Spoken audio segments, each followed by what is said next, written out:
رسول اللہ صلی اللہ علیہ وآلہ وسلم کا ارشاد ہے انار کھاؤ اس کا ایک دانہ بھی معدے میں پہنچتا ہے تو دل کو روشن کرتا ہے اور شیطان کو 40 دن تک دور رکھتا ہے۔ پیغمبر اکرم صلی اللہ علیہ وآلہ وسلم کا ارشاد ہے میری بیٹی فاطمہ زہرا اولین اور آخرین میں تمام عالم کی عورتوں کی سردار ہے۔ پیغمبر اکرم کا ارشاد ہے میں اللہ کا تربیت یافتہ ہوں اور علی میرے تربیت یافتہ ہیں۔ رسول اللہ صلی اللہ علیہ وآلہ وسلم کا ارشاد ہے کوئی شخص بھی صراط سے نہیں گزرے گا مگر یہ کہ علی اس کے لیے اجازت نامہ لکھ دے۔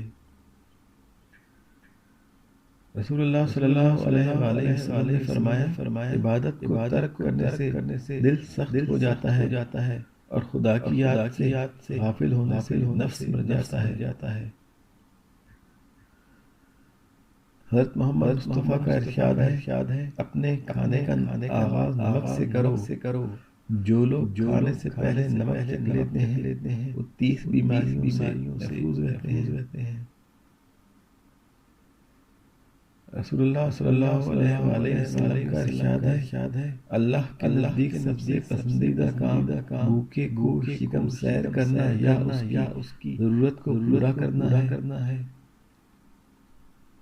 مولا حضرت محمد مصطفیٰ صلی اللہ علیہ وآلہ وسلم کا ارشاد ہے مومن اتنا نرم مزاج ہوتا ہے کہ لوگ اسے بے وقوف سمجھتے ہیں۔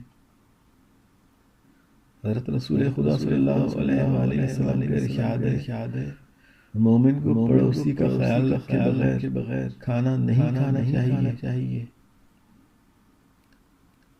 حضرت محمد مصطفیٰ صلی اللہ علیہ وآلہ وسلم نے فرمایا علی کا چہرہ دیکھنا عبادت ہے۔ رسول اللہ صلی اللہ علیہ وآلہ وسلم کا ارشاد ہے جس نے کسی کا مخفی عیب دیکھا اور پردہ ڈال دیا وہ ایسا ہی ہے کہ کسی نے زندہ بچی زمین میں گاڑی ہو اور اس نے بچا لیا۔ پیغمبر خدا صلی اللہ علیہ وآلہ وسلم کا ارشاد ہے وہ دسترخوان بہت بڑی برکت والا ہے جس پر کوئی یتیم بیٹھ کر کھانا کھائے۔ حضرت محمد مصطفیٰ صلی اللہ علیہ وآلہ وسلم نے حضرت ابوذر سے فرمایا جب کوئی شخص خود صالح ہو جاتا ہے تو اللہ تعالیٰ اس کے نیک ہونے کے وسیلے سے اس کی اولاد کو بھی نیک بنا دیتا ہے۔ رسول اللہ صلی اللہ علیہ وآلہ وسلم کا ارشاد ہے تم قرض لینے سے پرہیز کرو کیونکہ قرض رات کو غم کا سبب ہے اور دن کو رسوائی کا۔ اللہم صلی علی محمد وعلی محمد وعجل فرجہم ولعن اعدائہم۔